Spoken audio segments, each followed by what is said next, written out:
Sahabat Kompas.com, Menteri Ketenagakerjaan Ida Fauziah mengeluarkan aturan baru terkait jaminan hari tua atau JHT yang disimpan di BPJS Ketenagakerjaan. Sebelumnya, JHT bisa langsung cair secara penuh pada saat peserta resign, kena PHK, atau tak lagi menjadi WNI. Namun kini, JHT baru bisa dicairkan secara penuh saat peserta memasuki usia 56 tahun. Besaran JHT yakni 5,7% dari gaji pekerja setiap bulannya.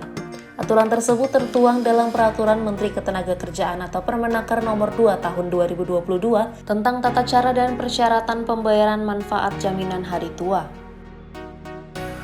Menanggapi hal ini, Ketua DPR RI Puan Maharani meminta pemerintah untuk meninjau ulang tata cara pencairan JHT bagi masyarakat. Puan menilai kebijakan ini kurang disosialisasikan dan tidak sensitif terhadap keadaan masyarakat. Sebab hal ini memberatkan para pekerja yang membutuhkan pencairan JHT sebelum usia 56 tahun. Apalagi dalam kondisi pandemi COVID-19 ini, tak sedikit pekerja yang kemudian dirumahkan atau bahkan terpaksa keluar dari tempatnya bekerja.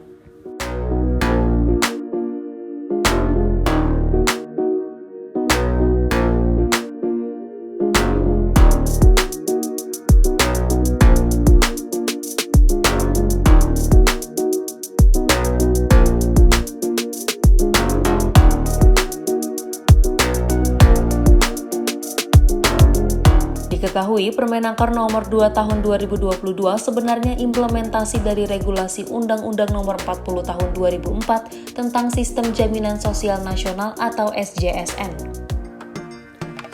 UU SJSN merupakan regulasi yang disusun dan disahkan oleh pemerintahan Megawati Soekarno Putri saat menjabat sebagai Presiden RI di tahun 2004. Dalam UU yang diteken pada 19 Oktober 2004 itu, disebutkan bahwa JHT baru bisa dicairkan sekaligus saat pekerja sudah berusia pensiun alias 56 tahun. Tertulis juga bahwa JHT bisa dibayarkan sebelum usia pensiun, tetapi besarannya hanya sebagian saja. Jumlah uang JHT yang akan diterima pekerja adalah hasil akumulasi iuran yang ditambah dengan hasil pengembangan oleh BPJS Ketenagakerjaan. Kemudian, jika peserta meninggal dunia sebelum usia 56 tahun, JHT bisa saja diwariskan kepada ahli warisnya. JHT sendiri merupakan program lama, bahkan saat BPJS Ketenagakerjaan masih bernama Astek dan Jamsostek. Namun, terkait regulasi pencairan JHT secara penuh hingga usia peserta 56 tahun, baru secara tegas diatur di UU SJSN. Sehingga secara yuridis, Permenaker Nomor 2 Tahun 2022 sudah sesuai dengan pasal 35 dan 37 UU SJSN, Jungto PP Nomor 46 Tahun 2015.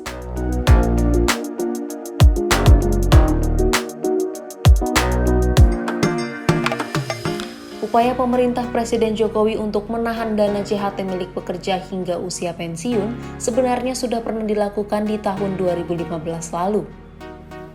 Saat itu, heboh penolakan perubahan skema pencairan JHT pada Juli 2015 saat pemerintah juga mengeluarkan aturan pencairan JHT di usia 56 tahun. Aturan pencairan JHT di tahun 2015 itu didasarkan pada Peraturan Pemerintah atau PP Nomor 46 Tahun 2015.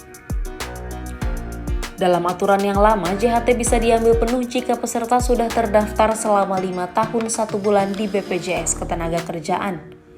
Syaratnya adalah keluar dari kepesertaan BPJS Ketenagakerjaan.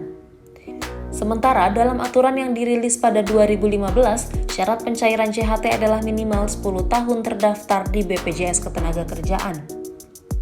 Peserta juga bisa mendapatkan sebagian dana JHT tanpa keluar dari BPJS Ketenagakerjaan. Namun jumlahnya hanya 10% dari saldo untuk persiapan pensiun dan 30% untuk pembiayaan kredit perumahan rakyat atau KPR rumah pertama.